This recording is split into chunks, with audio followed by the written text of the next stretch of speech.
You might remember from the last episode of the Maccast, one thing we were talking about was traveling with some of your Apple devices. Of course, the more portable ones, things like the Apple TV and the HomePod Mini, and getting those connected if you're staying in a hotel. One of the challenges is that a number of hotels, when you connect to their Wi Fi, have a captive portal, and devices like the Apple TV and the HomePod Mini don't have web browsers that you can access to kind of get through those portals. And so we had a question about how you could use those devices in hotels. I gave a couple of recommendations or thoughts on the previous episode of the Maccast, but I threw it out to the community to ask, hey, what do you think about it?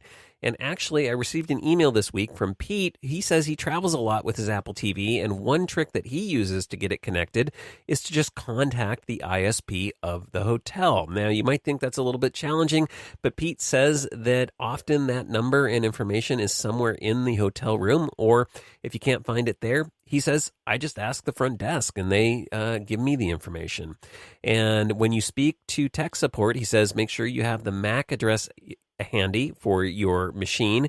And if you're connected to Wi-Fi, have that IP address handy as well. I assume he means the one from your Mac or your iOS device that is connected to the hotel Wi-Fi already.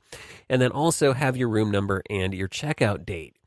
He says they can do some configuration on their end to make your Apple TV work and connect to the Wi-Fi for the remainder of your stay. And he says, while this does seem like it might be a little bit complicated, he says, really, it takes about 5 minutes to actually do all of this once he has, of course, the contact information for the ISP. So it seems like it's pretty straightforward, and maybe the hotel can help you out.